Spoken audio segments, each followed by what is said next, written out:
نتشے جرمنی کا ایک مشہور فلسفی ہے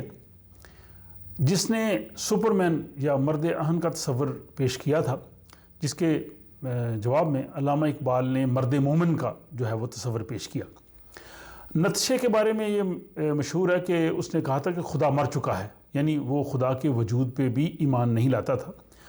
علامہ اقبال کو اس سے ہمدردی تھی اور علامہ اقبال یہ سمجھتے تھے کہ شاید اس کے پاس کوئی ایسا شخص ہی نہیں تھا جو اس چیز کا اس کو سمجھاتا، اس کو اس چیز کا جو ہے وہ ادراک کروا سکتا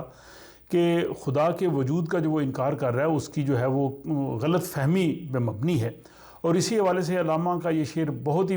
جو ہے وہ مشہور ہے، جو علامہ نے نتشے کے بارے میں کہا تھا کہ اگر وہ ہوتا مجذوب فرنگی اس زمانے میں، اگر وہ ہوتا مجذوب فرنگی اس زمانے میں، تو اقبال اس کو سمجھاتا مقام کبریا کیا ہے۔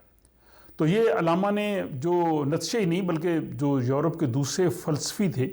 ان کو بھی جو اسلام کی حقانیت، توحید اور نبی اکرم صلی اللہ علیہ وآلہ وسلم کی عظمت پوری طرح سے سمجھانے کی جو ہے وہ کوشش کی اور اپنے خطبات میں بھی اس کا جو ہے وہ ذکر کیا۔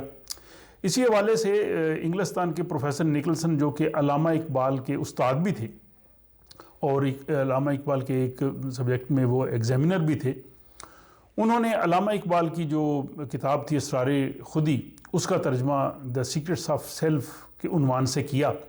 اور وہ پروفیسر نکلسن جو تھے وہ عربی اور فارسی کے بہت بڑے عالم تھے، انہوں نے مولانا روم کی بلکہ کشف المحجوب جو ہے اس کا بھی ترجمہ کیا۔ تو اس حوالے سے علامہ کا ان کے ساتھ بہت ہی پھر قریبی تعلق جو ہے وہ ہو گیا۔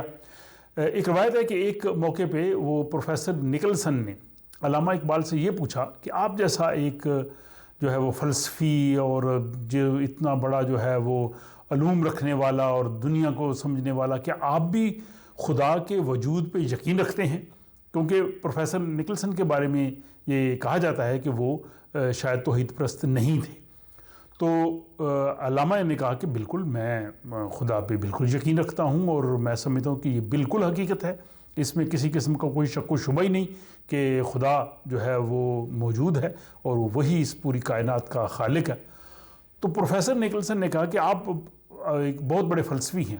آپ کی علمی سطح بہت بلند ہے، عام آدمی کی طرح نہیں ہے،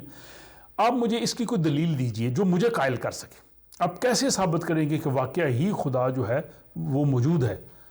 تو علامہ نے کہا کہ آپ بہت بڑے عالم ہیں، آپ نے عربی اور اردو لٹریچر پڑھا ہے، بہت سی کتابوں کا آپ نے خود ترجمہ کیا ہے، تو آپ نے سیرت رسول اکرم صلی اللہ علیہ وآلہ وسلم بھی پڑھی ہے، اور آپ یہ جانتے ہیں کہ رسول اکرم صلی اللہ علیہ وسلم نے پوری زندگی میں کبھی کوئی جھوٹ نہیں بولا، کیا یہ بات حقیقت ہے؟ تو پروفیسر نکلسن نے کہا بالکل ایسے ہی ہے کہ تاریخ میں کوئی معمولی سی بھی جو ضعیف روایت بھی نہیں ملتی کہ نبی اکرم صلی اللہ علیہ وآلہ وسلم نے زندگی میں کبھی کوئی جھوٹ بولا ہو۔ تو آپ نے کہا کہ جس شخصیت نے اپنی پوری زندگی میں کبھی کوئی جھوٹ نہیں بولا،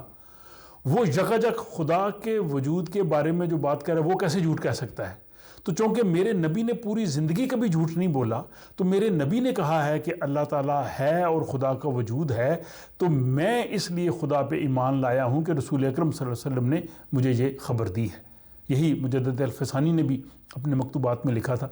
تو علامہ نے جب پروفیسر نکلسن کو یہ دلیل دی تو وہ بالکل جو ہے وہ خاموش اور لاجواب ہو گئے۔ تو میں سمجھتا ہوں کہ علامہ اقبال نے خدا کے وجود کی بہت ہی خوبصورت دلیل دی ہے کہ یہ دنیا کے تمام جو اسلام کے مخالف جو رائٹر ہیں وہ بھی مانتے ہیں کہ نبی پاک صلی اللہ علیہ وسلم نے پوری زندگی میں کبھی جھوٹ نہیں بولا۔ تو اگر انہوں نے پوری زندگی میں کبھی جھوٹ نہیں بولا تو وہ خدا کے وجود کے بارے میں کیسے جھوٹ بول سکتے تھے؟ تو یہ ایک بہت ہی خوبصورت واقعہ تھا جو میں نے پڑھا، آپ سے شیئر کیا۔ اگر آپ کو پسند آیا تو اپنے دوست احباب سے اسے ضرور شیئر کیجیے۔